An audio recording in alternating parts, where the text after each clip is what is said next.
সম্প্রতি আমেরিকার নতুন নির্বাচিত প্রেসিডেন্ট এসেই ঘোষণা দিয়েছেন that there are only two genders, male and female. মানুষের মাঝে কেবল দুই ধরনের লিঙ্গ, তৃতীয় লিঙ্গ বলতে কিছু নেই। বিষয়টিকে আপনি কিভাবে দেখছেন? আহ, তার সাথে অন্য অনেক বিষয়ে আমার বা আমাদের মুসলমানদের ভিন্নমত থাকলেও এই একটি জায়গায় তার সাথে ভিন্নমত করবার কোনো সুযোগ নেই, বরং তার এই কথাকে সাধুবাদ জানাতে হবে। বিশেষ করে এখানে তৃতীয় লিঙ্গ বলতে আমাদের দেশে যারা হিজড়া আছেন, যারা শারীরিক প্রতিবন্ধী বা লিঙ্গ প্রতিবন্ধী যাদেরকে বলা হয়, এই টাইপের মানুষ যারা আছে তাদেরকে তিনি মিন করেননি। যদিও কোরআনে কারিমে আল্লাহ বলেন মানুষকে দুই ভাগে ভাগ করেছেন, মানুষ দুই কাতারের। আল্লাহ বলেছেন ইন্না খালাকনাকুম মিন যাকারিন ওয়া উনসা, তোমাদেরকে একজন নারী একজন পুরুষ থেকে সৃষ্টি করেছি। মানুষ নারী এবং পুরুষ দুই ভাগে বিভক্ত, তৃতীয় কোনো প্রকার নাই। এখন যাদেরকে আমরা হিজড়া বলছি তারাও শারীরিক অবকাঠামো এবং তাদের জিনগত উভয় দিক থেকে তারা হয় পুরুষত্বের দিকটা তাদের মধ্যে প্রবল, আর না হয় নারীত্বের দিকটা প্রবল।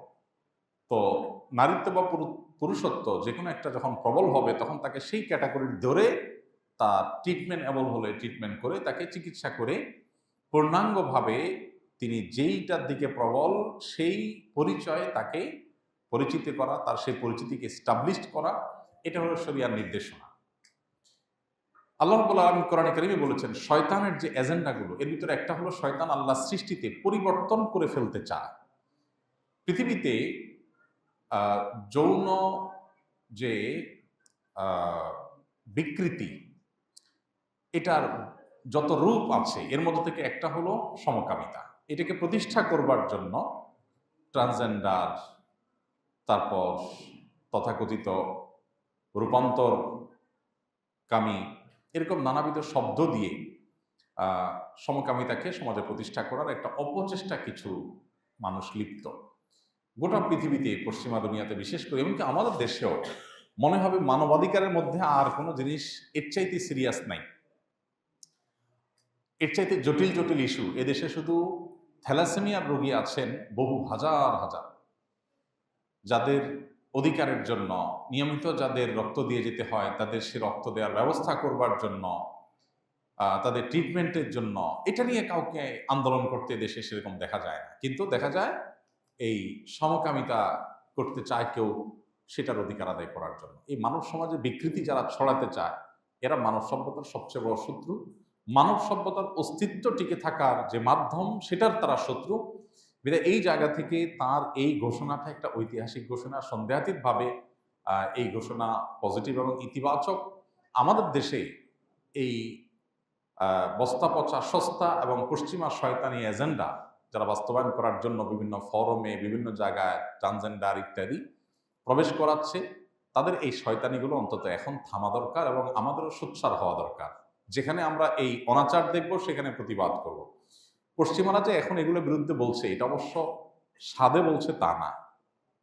এটা হলো তারা যখন এই সমস্ত অনাচারের ক্ষতিকর দিকগুলো চোখে নিজে দেখতে পাচ্ছে তখন তারা অভিভাবকরা রাস্তায় নেমে আসছে, অভিভাবকরা কথা বলা শুরু করেছে। আপনারা জানেন যে পৃথিবীর অন্যতম প্রভাবশালী উদ্যোক্তাদের একজন, এই প্রেসিডেন্টের ঘনিষ্ঠ বন্ধু মানুষ, তার নিজের ছেলে সম্ভবত মেয়ে হয়ে গেছে, না জানি মেয়ে ছেলে হয়ে গেছে এই শয়তানি যে এজেন্ডা, সেই এজেন্ডার বলি হয়ে।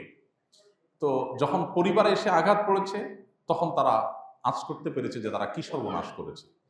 তো পশ্চিমারা যে সমস্ত শয়তানি এজেন্ডার বলি হয়ে তারা যখন ফেরত আসতে শুরু করে, আমাদের দেশের সেই শয়তানি এজেন্ডার ধ্বজাধারীরা সেগুলো আমাদের দেশে নতুন করে বাস্তবায়ন করা শুরু করে।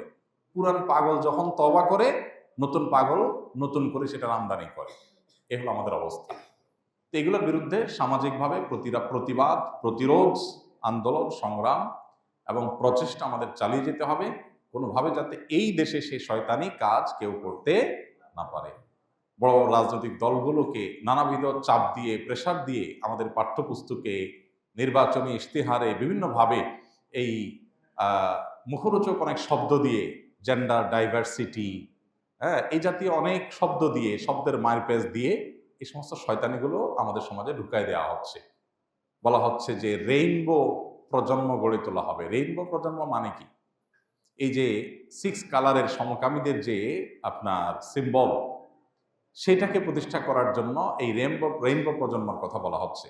সাধারণ মানুষকে বুঝতে দেওয়া হচ্ছে না, এগুলো কৌশলে ঢুকায় দেওয়া হচ্ছে বিভিন্ন লেখা জোখা, বিভিন্ন ঘোষণাপত্রে, বিভিন্ন দফাতে। এই কাজগুলো যারা করছে তারা জানে না এদেশের মাটি এবং মানুষের মধ্যে যে ধর্মের প্রতি আবেগ আছে, সেটা মুসলমান, হিন্দু, খ্রিস্টান সবাই, সকল ধর্মের মানুষের কাছে ঘৃণিত যে কাজ, মানব সভ্যতার জন্য যেটা অস্তিত্ব হুমকির মুখে ফেলতে পারে, সেরকম বিষয়কে এদেশে কোনো কেউ ইনশাআল্লাহ বাস্তবায়ন করতে পারবে না। এদেশে মানুষ শেষ মুহূর্ত পর্যন্ত লড়বে। আমেরিকানরা তারা যদি ইউটার্ন করতে পারে, তাহলে এদেশে মানুষ আরো বেশি আগে ইউটার্ন করবে ইনশাআল্লাহ। অতএব এই সমস্ত এজেন্ডার বিরুদ্ধে আমাদের সবাই সজাগ দৃষ্টি রাখতে হবে। নারী এবং পুরুষ ব্যাস, হিজড়াদেরকে তৃতীয় লিঙ্গ বলে যদি তাদের জন্য আলাদা কোটা রাখা হয়, আলাদা ঘর রাখা হয় ফিল আপ করার জন্য, পরিচয়ের জন্য, সেটা ভিন্ন কথা। কিন্তু ট্রান্সজেন্ডার বা এই জাতীয় শব্দ যেখানে দেখবেন সেখানে প্রতিবাদ করবেন। কেউ যদি পুরুষ হয়েও তিনি নিজেকে নারী অনুভব করেন, তাহলে তার ট্রিটমেন্ট করতে হবে। এই বিকৃতিকে কখনো অধিকারের খোলসে, অধিকারের নাম দিয়ে এটাকে প্রতিষ্ঠা করার চেষ্টা করতে দেওয়া যাবে না।